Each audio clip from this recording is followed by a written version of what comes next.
paano tayo natalo? Paano hindi dumating yung mga packages natin sa mga customers natin? Eh tayo mismo yung nag-pack nun, di ba? Tatawagan ko yung courier. Alamin natin.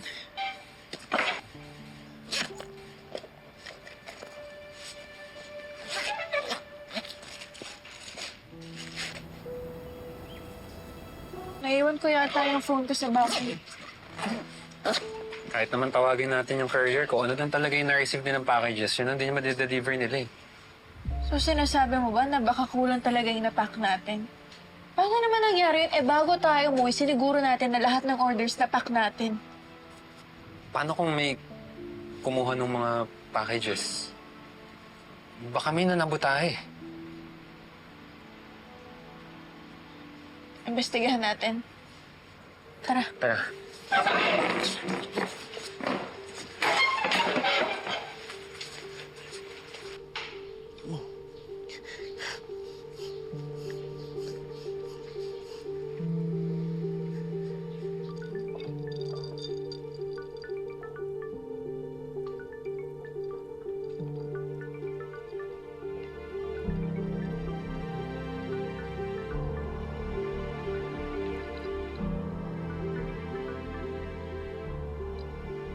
Bakit ayaw mo sagutin, anak?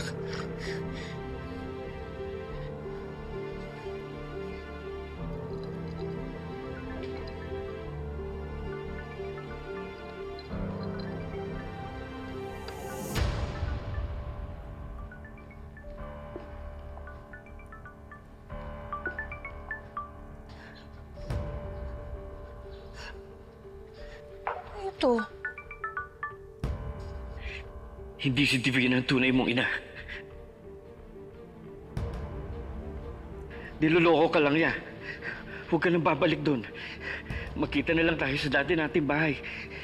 Ipapakita ko sa iyo yung DNA test. Si Gaga, di naglalagay ng password. Kaya pinag-uusapan ng mag-amang tutokol sa amin ni Divina.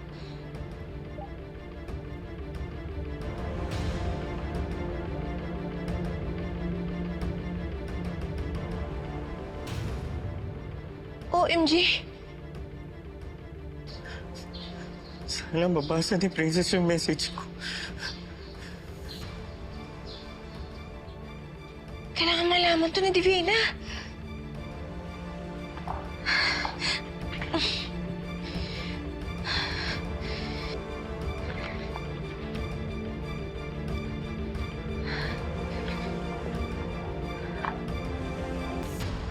This is it. Magsisimula ng preliminary hearing ng annulment ni Raymond. Ready ka na ba? May iwan muna kita dito. May kakausapin lang sa loob.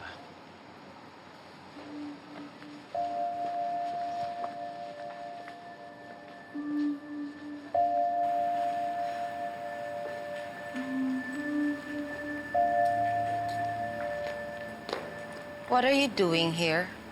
Siyempre, nandito ako para supportahan si Raymond. At masiguro na mairaraos ng maayos ang katapusan ng kasal niya. Oh, wait. No, hindi pala katapusan. Simula ng pagkawalang bisa ng kasal niyo. Yan ang annulment, diba? Ibig sabihin nun, hindi nag-exist ang kasal ninyo. Ginugel ko. Wow, I'm truly enlightened.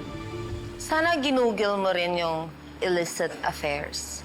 Yung pakikiapid sa may asawa. Ibig sabihin nun, mistress. Hindi ako natatamaan dahil mas nauna ako kay Raymond. Hindi ka ang tunay na mahal. Ako yung pinakasalan. Kahit anong gawin mo, panakip butas ka lang. Hindi ako papatol sa katsipan mo. Bakit hindi? Hindi ka ba cheap? Mas mababa ka ba sa babaeng mababa ang lipad? At least yun, tinatrying lumipad. Ikaw, nalulunod sa putik ng kasalanan. Hindi kayang umahon. Ang sarap paduguin ng nguso mo. Pero, hindi kita papatulan. Dahil hindi ako pumapatol sa mga talunan. At ikaw yun. Divina, Yes, baby. I think you left it in the car. Kanina pa may tumatawag sa'yo. Okay lang yun. Mas importante ang araw na to. What is she doing here? Charlene, please. Miss, alam niyo po ba kung ano nangyari sa packages namin? Ay, hindi ko po alam, ma'am. Pero kahapon po yung nagliligpit po kami. May bumalik po na babae.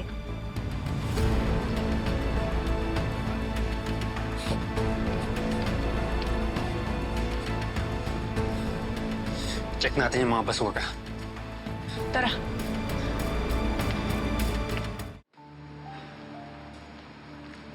Pwede na tayong pumasok parating na sa judge.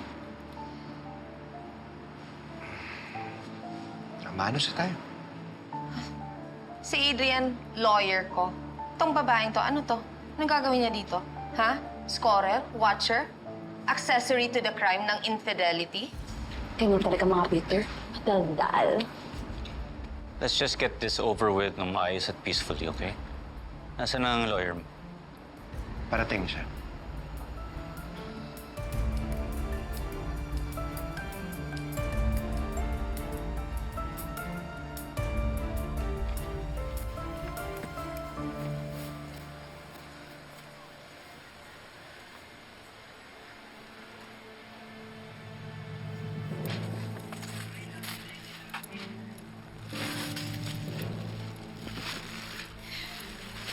Kaya pala hindi dumating sa mga customers natin eh. May nanira at nagtapon. Justin, isa lang pwede gumawa nito. Napakawalang ya talaga ni Libby. Lahat gagawin niya para manalo. Para makuha lahat sa akin.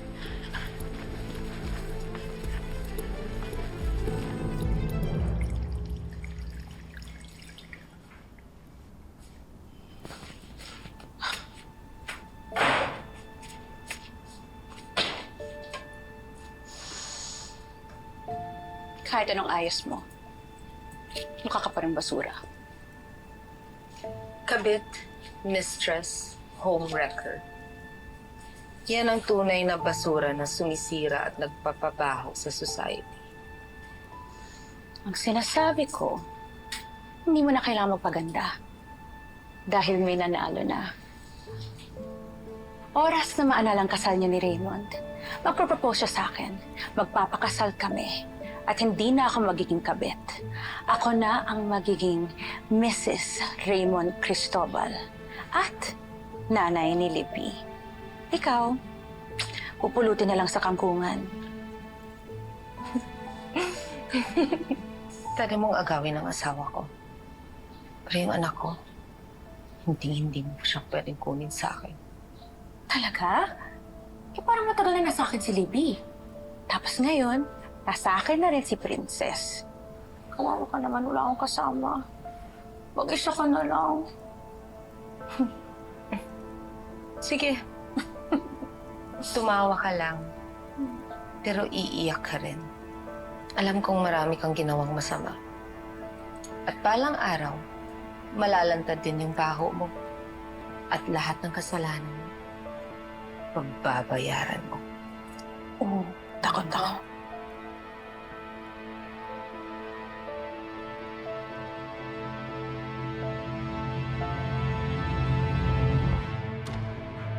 Hindi pa rin nagre-reply si Princess.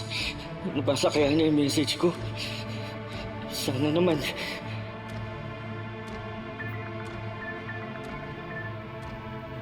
Wala ka bang balak sagutin yan? Gusto mo pa ng isa pang away dito?